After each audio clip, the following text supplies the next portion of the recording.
Welcome back to Pals Fundamentals for your news report. Be sure to check out the YouTube channel for more videos like this. The sources for this report are linked below.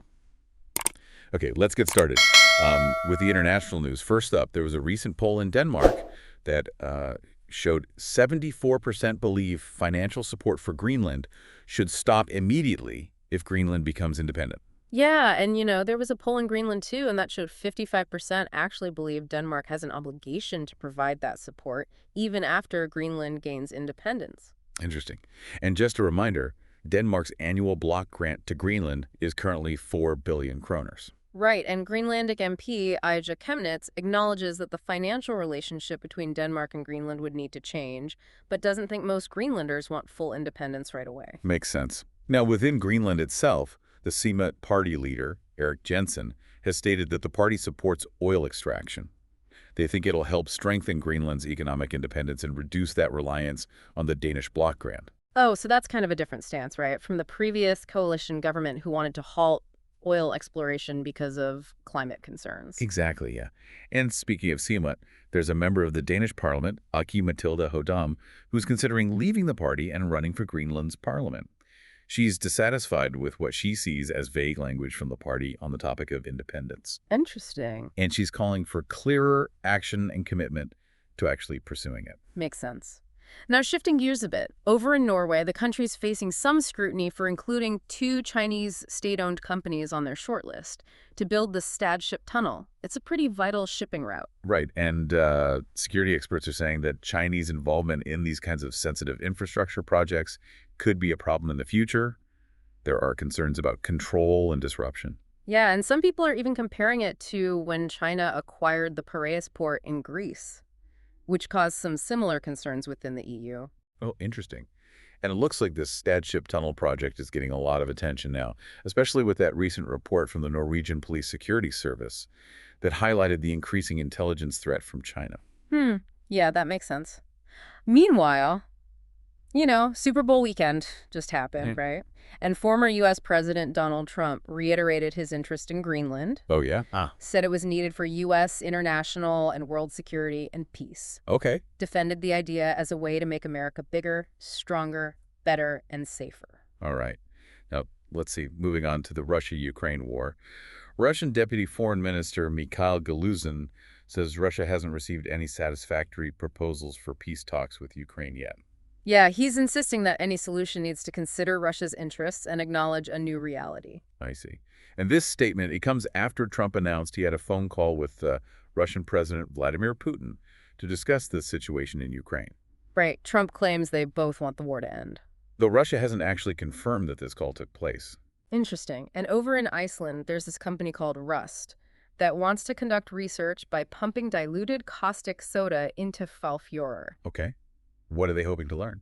Well, they want to study its effect on ocean acidity and carbon absorption. Okay. But the project's facing opposition from local authorities because of the potential environmental impact and the lack of regulation for this kind of research. Yeah, I can see why they'd be concerned. Right. Now, Rust is claiming this type of research has been done in other countries and that it won't harm the ecosystem. But there are still some concerns because of their involvement with that controversial Running Tide project, right? The one that dumped iron ore into the ocean for carbon sequestration. Exactly, yeah. And to make things a little more complicated, Hafrannsóknastofnun, which is Iceland's Marine and Freshwater Research Institute, has actually received a good amount of funding from Rust for research in Falfjord. Wow. Okay. Lastly, Norway's consumer price index rose by 2.3% from January 2024 to January 2025, which is a little more than expected. Yeah, and food and non-alcoholic beverages saw a 5% increase year on year. So this rise in inflation could mean fewer interest rate cuts than Norges Bank anticipated. Now let's move on to news from the Faroe Islands. So new scientific advice is suggesting that there should be no fishing for cod around Jan Mayen in 2025. Oh, wow. Really? Why is that? Researchers think the Jan Mayen cod population might actually be a distinct stock, and that would make it much more vulnerable to all the fishing pressure. And so this finding means they need to be a lot more cautious about managing the fishery compared to, if it were a migratory stock. Right. Makes sense. So in other news, there are 2 cases involving Article 266B of the Penal Code, which addresses hate speech, that are being heard in the Faroes courts right now. Yeah, one case involves a man who's accused of posting on Facebook that transsexuality is a mental illness. And the other case. The other involves a man who made some derogatory remarks about homosexuals on Vaga Portolinum. And what are they saying? Well, both men have admitted to writing those statements, but they deny any wrongdoing. Interesting. Now, the Faroe Islands Employers Association has brought up some concerns about a proposed change to the pension law. Oh, yeah, what's going on there? Well, the change would mean that foreigners would no longer be able to receive their pension as part of their salary. They'd have to get it all as a lump sum when they leave the country if they haven't lived in the Faroe Islands for more than 60 months. Ah, I see. So what's the association saying about that? Well, they're arguing that this would make it a lot less attractive for foreigners to come and work in the Faroe Islands. Hmm. And, they're worried that it could make the existing labor shortage even worse, especially in certain industries. Right, like which ones? They highlighted trades and IT, where they really need those foreign workers to meet the growing demand for skilled labor. That makes sense. Okay, so why don't we wrap things up with a quick look at the weather? Sounds good. Starting with the Faroe Islands, what's the forecast? So for the next few days in the Faroe Islands, you can expect some fresh southerly winds, partly cloudy to cloudy skies, and it should be mostly dry.